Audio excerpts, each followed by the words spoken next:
Obozeghie, thank you so much and welcome again to the program. Let's begin with the leaked memo from Lagos State where the government is planning a mass burial for victims of EndSARS aftermath in 2020. The memo dated July 19, 2020. 3 capture steps for the processing of funds after approval by the state governor, Jide Sanwo-Olu, and is sparking outrage on the social media. Let's see a copy of that memo now. Here it is. Here is a copy of the memo, but I will be using my phone at this point because the life of my eyes matters, so I could zoom and read. We'll take the subject and then we'll jump down to paragraph 3. It says, letter of no objection, mass burial for the 103, the year 2020 EndSARS victims.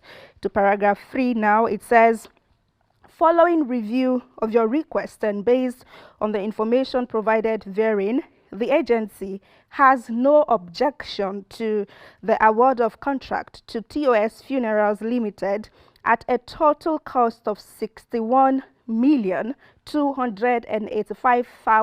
naira for the mass burial for the 103, the year 2020 EndSARS victims. So that is what basically concerns us in the memo that was on the internet yesterday. It's actually a leaked memo. But let's go back to 2020 now to see and hear again for ourselves what the governor said about fatality while EndSARS lasted that year. Fellow Lagosians, whilst we pray for the swift recovery of the injured, we are comforted that we have not recorded any fatality as against the widespread circulation on social media. Both myself and the leadership of my Ministry of Health have been going round. Indeed, we went round all the hospitals last night. We went round the mortuaries last night to see and to monitor for ourselves what has happened and to look and identify the injured protestants. Okay, so that was in 2020, just after the incident happened. But the panel of inquiry set up by the state found that 99 persons actually died, but now we have 103 in the leaked memo. But then again, the government of Lagos State is insisting that no one died at Lekki Toll Gate. No one was retrieved from there. But let's take reaction before we see their reaction to the leaked memo. Chibuzo says, oh, there were bodies picked up across different parts of Lagos where there was a communal crisis, and the only name they could be tagged with is EndSARS. Aisha Yesufu says Lagos State was so effective that it immediately picked up bodies of victims before the communities had opportunity to identify and bury their bodies. These people really do not rate us at all. On the night of the shooting at Lekki Toll Gate, many of the protesters kept saying that the soldiers were taking away the bodies. And for General Oluchi, she says the 103 dead bodies of EndSARS protesters that the Lagos State government want to bury in a mass grave is a subtle threat to Nigerians watching the judiciary.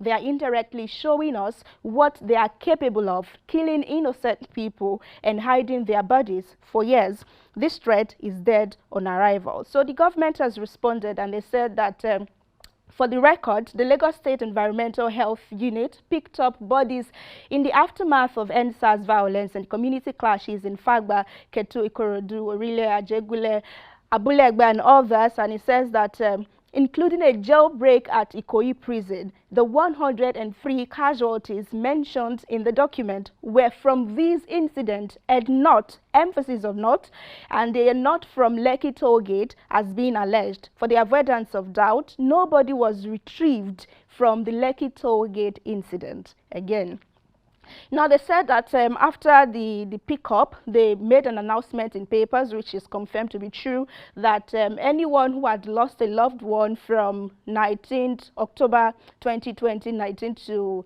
27 or thereabout, should come to the hospitals to identify their body, but no one showed up. So they are saying that, however, after almost 3 years, the bodies remain unclaimed, adding to the congestion of morgues. This spurred the need to decongest the morgues, a procedure that follows very careful medical and legal guidelines in the event that a relative may still turn up to claim a lost relative years after the incident. And reacting to their statement is this user, Mayokon, who says, "Thanks for the information and clarification. It's pretty difficult to distinguish fact from fiction these days with the ways things are going on social media, especially Twitter. God bless Lagos State government. God bless the Federal Republic of Nigeria." Just to say that Reno, of course, you would remember that she was one of the NSAS activists at that point, but she tweeted just this morning, like 15 minutes ago before I got on set, that one of the victims whose family were present provided samples, but the Lagos State government never did anything about it. So, in all of this use of English, I think that the questions of who gave the order is still there, and why are the victims of communal clashes classified as NSAS victims, as you would see in paragraph 3, is also still there. And I mean, just a number of questions that netizens are still asking on the internet. To my state now, Edo State Governor Godwin Obaseki, should we say he got his dividend? Maybe his dividend of the Benin-Sapele Road that has been impassable. A video of the incident, which occurred on Friday, is trending online with a background voice urging viewers to share to show that it is a payback time for leaders who fail to take action to help the people.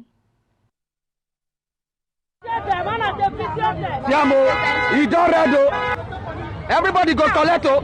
Yeah, na in na he dey say yes, so governor. Yeah, na governor na he dey say water so. He don't stop. Na him motto be this. Governor of Edo State. He don't red. See their convoy. Since we tell them say me, they come they do and they not agree do. They come they load block they put. They say na what they do. Meanwhile, Obaseki says he's out of ideas on what to do next as the federal government insists the portion of the road has been awarded for repair. Auchi Ibilo Road was so bad, some of our contractors could not go to their quarry sites. We said, okay, please let us undertake the palliative on that road so that at least they can go and get aggregates for work. They said, no, we can't touch those roads because the road is a federal road and it's already under contract. What do we do? Even when I say, okay, I want to go and fix the Benin-Sapele Road now, I'm not allowed to. Because first, it's not our road.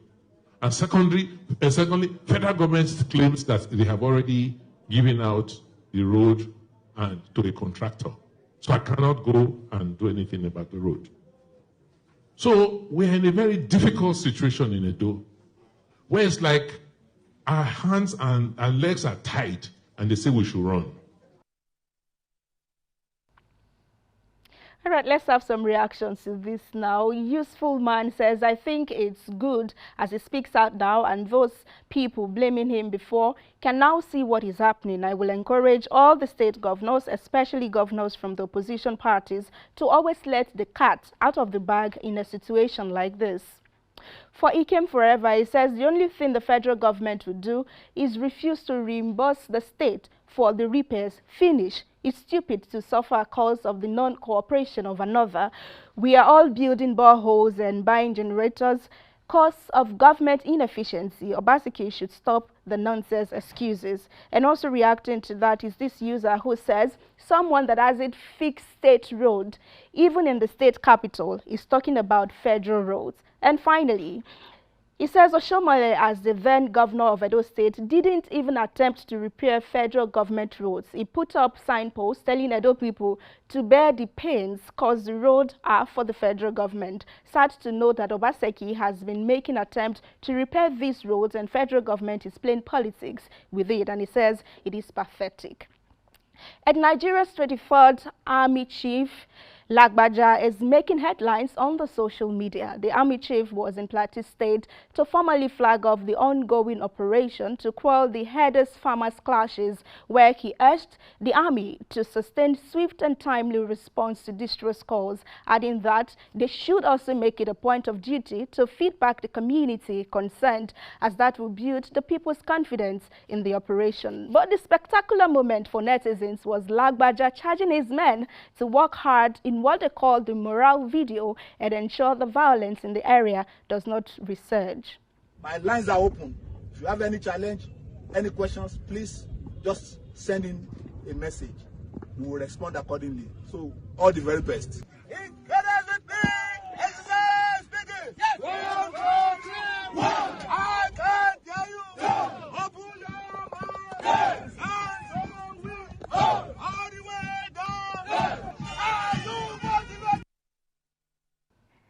All right, then I think that's such a beautiful moment, and for lack of time, we have to go now. But people actually commended him, and I have another response that would have said, it's not only to make noise. What are you going to do about their welfare that will, of course, determine if they feel good or not? All right, I think that's quite an interesting scene to see. I think every other security operative should actually take a learning from this. However, I think for us this morning is the conversation on the NSAS. You know, 61 million to bury the dead, and then you're saying that it's not for the 103 are not, you know, the dead from the Lekki Toll. Yeah. It is community crisis. I do not know. That is what that is one of the things for netizens. So if it is not for the people who died, you said no one died, nobody was retrieved at Lekki Toll Gate. So why is it leaked memo tagged for the burial of NSAS victims? A letter of no objection. A letter of no objection, no debate. You have to approve it or you approve it. Let's go like that. So I don't know. The more you look, the less you see. rather.